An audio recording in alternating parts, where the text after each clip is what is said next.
Broadcasting quality programs of information, education, and inspiration. This is Mackie's FM 90.5 MHz. For the best in Christian broadcasting, this is Mackie's FM 90.5 MHz.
From the back of the E&J Medical Center, good evening and a pleasant welcome to Maggie News Flow. Maggie News Flow is a news presentation that captures major happenings in Liberia, Africa, and the rest of our one world. On behalf of the team, my name is Zika Fulule reporting. These are our major stories, but ahead of the major story, we will capture our today's scripture. And it comes from the book of Isaiah 40, verse 31. And it says, "But those who hope in the Lord will renew their strength. They will soar on wings like eagles. They will run and not grow weary. They will walk and not be faint." That is our today's scripture from Maggie FM 90.5. And in this scripture, the Bible is letting us to know that this verse is actually a powerful verse that tells us that the strength comes from trusting in God. Okay, and this means that those who place their trust and confidence in God with renewed energy and endurance, right? Both spiritually and physically. This verse suggests that God is the source of strength for those who rely on Him. So once you rely on God, He will give you strength. And so this verse encourages patience. It encourages trust in God, especially in difficult times. Instead of relying solely on our spiritual, let's say our strength, our physical strength, we should learn on God, knowing that He will sustain us and help us overcome life's challenges. So that is our verse, today's scripture coming from the book of Isaiah 14, verse 31.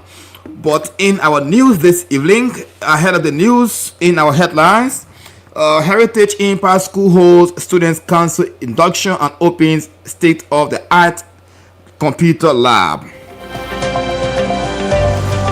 MOE keeps unite to shape education policies.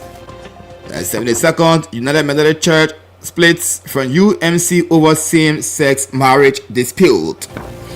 And away from Liberia, new batch of Lagos Christian pilgrims arrived in Jordan. Those were the news read in headlines. Now this break, we'll come back, we'll bring you details of the news headlines with many other developments.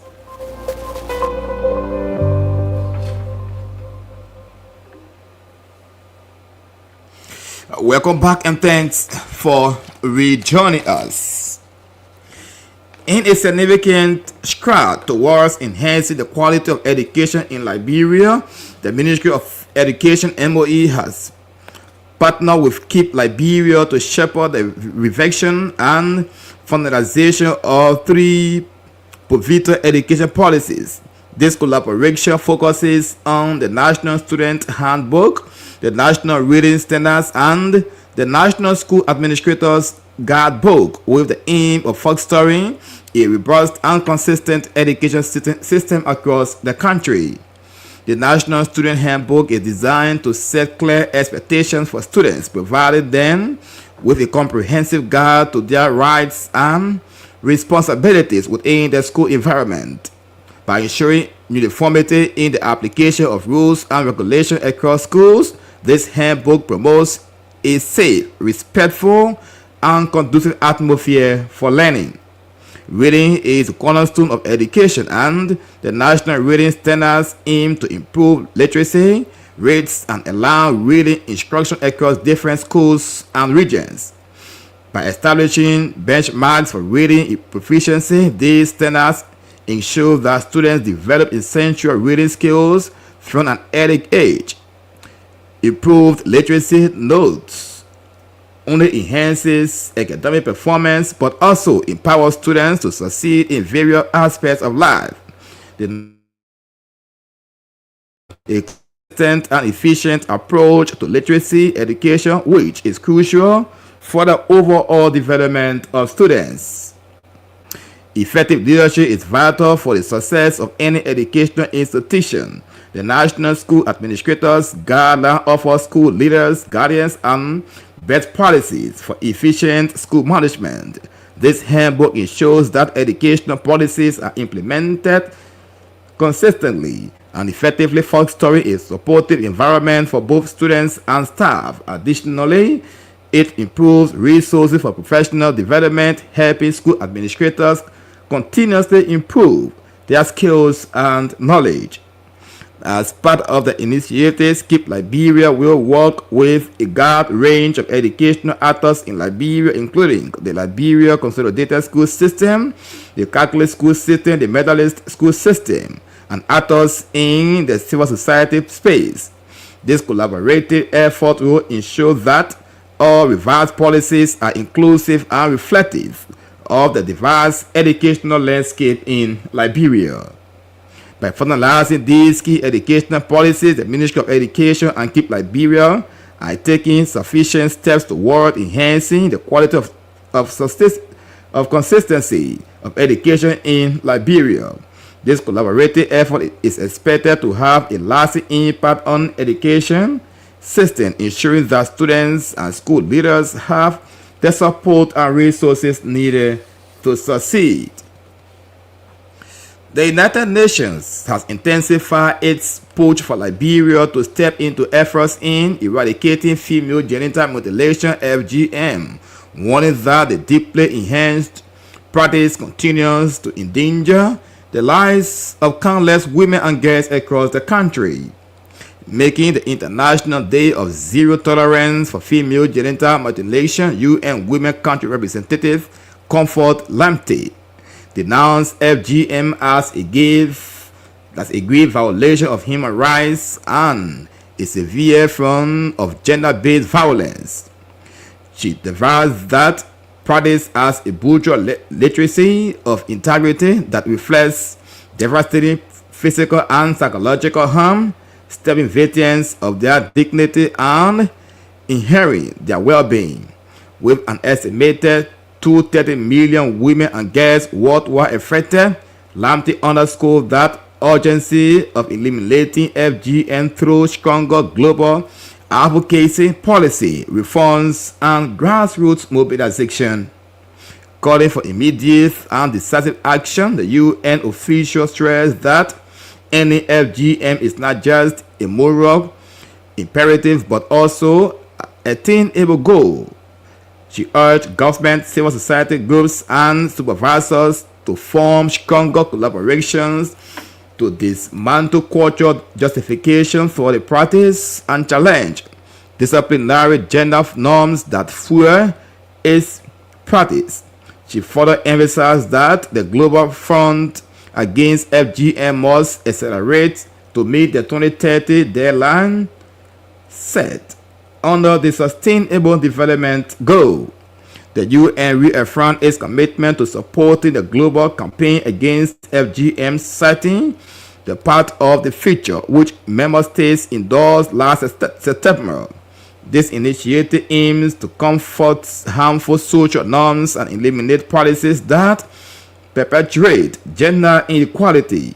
The organization also commended Liberia for its collaborative efforts with international partners including the European Union and Sweden to protect women and girls from this form of violence.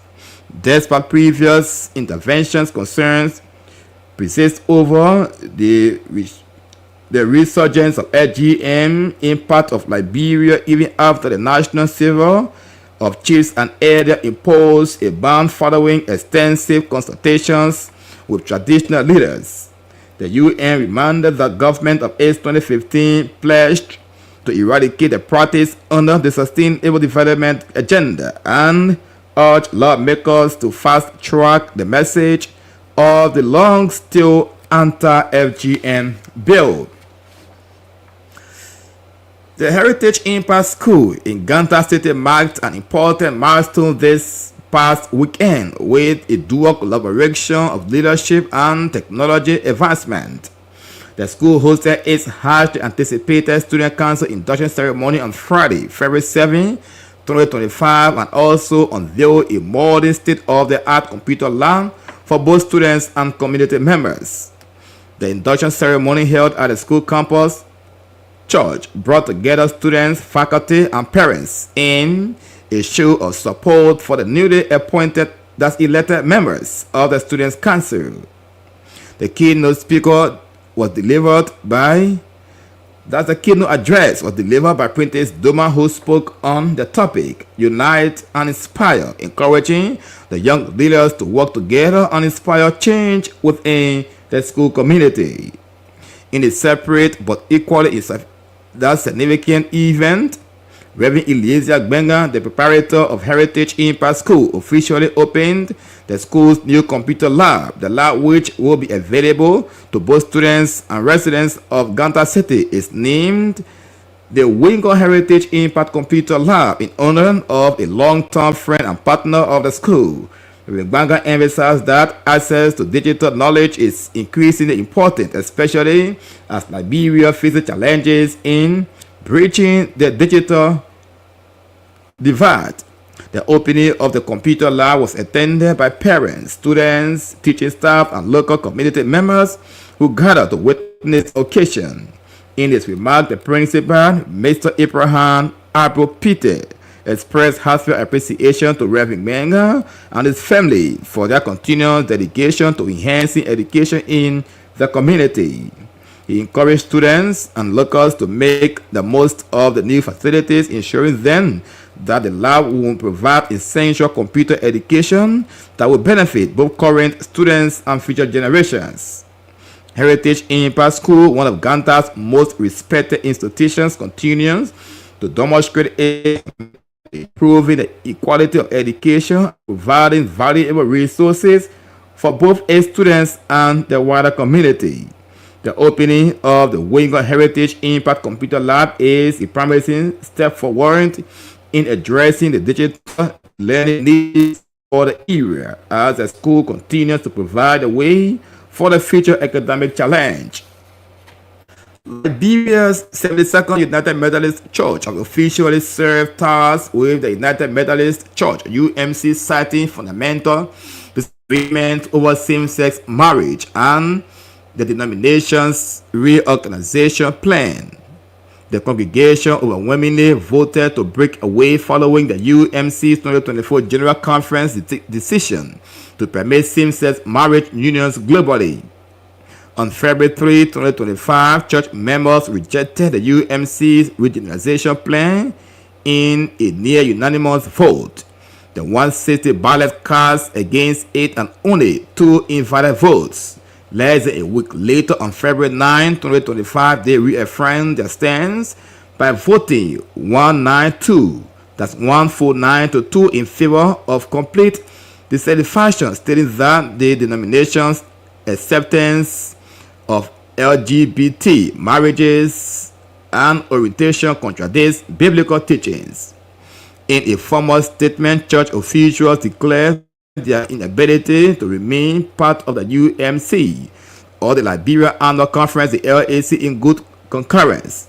The decision was led by Reverend Kenneth Jackson, who called the acquaintance of same-sex marriage demonic and vowed to uphold what he described as the true Christian doctrine. Addressing the congregation, Reverend Jackson acknowledged the weight of that decision, but emphasized the need to preserve spiritual integrity. With his departure, the 72nd United Methodist Church announced it will affiliate with the Global Methodist Church, the GMC, a breakaway denomination that maintains traditional Christian teachings. Church members supported this move, believing it would protect their faith and shield them from potential legal challenges from the UMC. The decision places the 72nd United Methodist Church among a growing members of congregations worldwide that have split from the UMC over theological divisions, namely regarding marriages, sexuality, and church leadership. If you are just joining us, it is a reminder that you are listening to Maggie News Flow, coming to you on Maggie FM 90.5 in Ganta City, Nimba County. In a pivotal move to strengthen Liberia's energy infrastructure, President Joseph Nima Bouaka hosted a high-level consultation at the Executive Mansion with representatives from key energy sector stakeholders.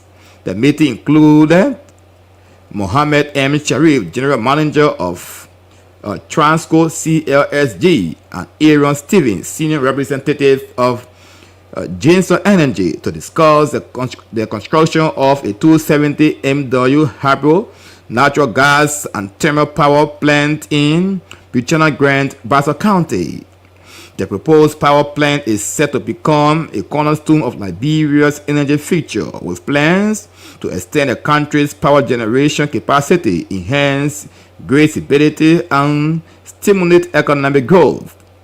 The plant will be split in two phases. The first phase, set to begin within 18 months, will deliver 120 MW of power, with the second phase expected to bring the total capacity of 270 MW within 12 months by incorporating a combined steam cycle for improved efficiency. Once operational, the Jinso Energy Hydro Gas Power Plant will reduce Liberia's reliance on seasonal hydropower and extensive electricity imports, ensuring greater energy independence. The facility will incorporate advanced cryogenic fuel storage and gas turbine technologies to provide low-emission, cost-effective, and stable power generation. The project aligns with Liberia's energy needs by aiming to extend access to reliable electricity, addressing long-standing power shortages, and improving grid reliability, particularly during dry season. Jinso Energy's senior representative underscored the company's commitment to providing innovative long-term energy solutions for Liberia. He highlighted the significant prospect of the project and enhanced the government to leverage this opportunity to enhance the country's energy sustainability. This initiative reflects our vision for Liberia, a country with immense economic potential that can be unlocked through sustainable energy infrastructure, he stated. Beyond power generation, the project is expected to create thousands of jobs, attract foreign direct investment (FDI), and strengthen Liberia's industrial base. Sharif assured that the project will not only provide low-emission energy, but also stimulate local economies and create jobs. And finally, a 22-year-old resident of Congo Town, Mon Davis, is currently receiving medical treatment at the ELDA hospital after reportedly being severely beaten and mutilated in the compound of a Chinese national known as Chinese Michael. according to David's mother, Water Soiree. Her son was allegedly detained, brutalized, and left to suffer for 3 days in a compound before being handed over to the police. Soiree, who can be reached at 0778-120-288, claims that security guards from Power Security Guard Service, a private firm owned by former National Drug Enforcement Agency, the DEA boss Abraham Command, cried out the assault on others from the Chinese businessman. She further alleged that after being beaten, Davis was locked in the compound and left out to Mackie's dogs during 3 days of torture. Community residents reported that months' consistent screams led to his eventual release when Chinese Maggie turned him over to the police. During a community meeting on Friday, February 7, 2025, Henry Kofa, a legal representative of Maggie, that's Chinese Maggie, defended his client, claiming that David allegedly attempted to steal solar lights from the compound. However, Kofa did not provide any evidence, such as security footage, to support his claim. Furthermore, Madam Soiree revealed that the police have not filed any charges against her son, raising concerns about the legitimacy over the theft accusation and the authorities' handling of the case. It remains unclear whether an official investigation has been launched into the alleged assault. And now, to end this news presentation, we bring you our foreign developments.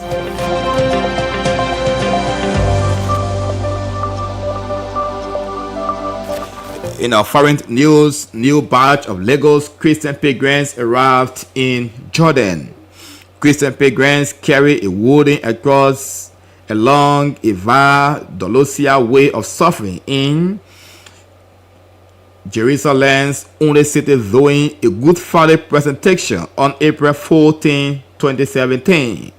Christians gathered to commemorate Good Friday in Johannesburg, Jerusalem, old city where Jesus is believed to have been crucified and resurrected.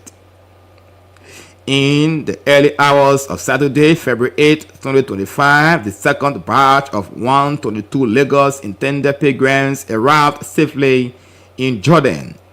They were led by esteemed government delegates, including Mr.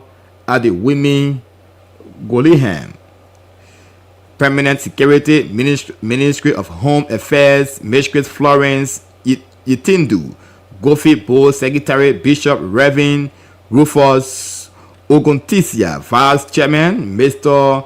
Adio Dominia, Mistress Adodominia Nazi Musa. Before their departure, Mistress Florence Nyenti gave Board Secretary of the Lagos State Christian Pilgrims Welfare Board urged the pilgrims to conduct themselves with integrity, fear of God, and exemplary ambassadors of Lagos State. This development followed the successful return of the first batch of Lagos State Christian pilgrims on January 1, 2025, after a fulfilling pilgrim exercise on Israel and Jordan. And now, to end this news, the recap of our major developments.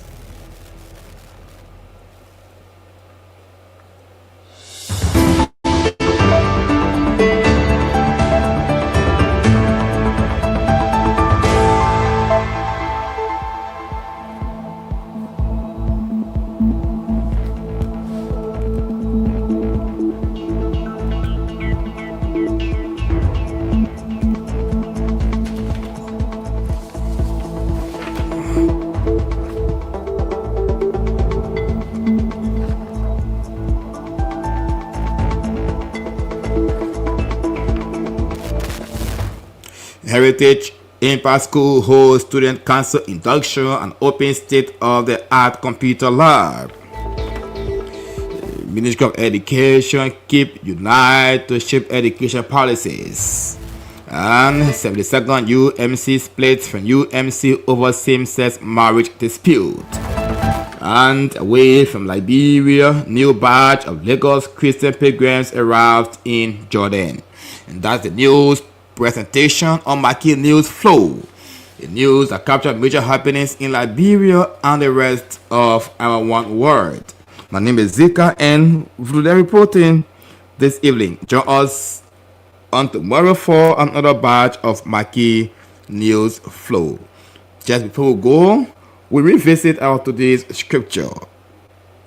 Coming from Isaiah 40 verse 31 that says, "But those who hope in the Lord will renew their strength. They will soar on wings like eagles. They will run and not grow weary. They will walk and not be faint." Goodbye, Zika and Vlude.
Broadcasting. This is Maggie's FM 90.5 megahertz. Broadcasting quality program of information, education, and inspiration. This is Maggie's FM 90.5 for the best in Christian broadcasting. This is Maggie's FM 90.5 megahertz.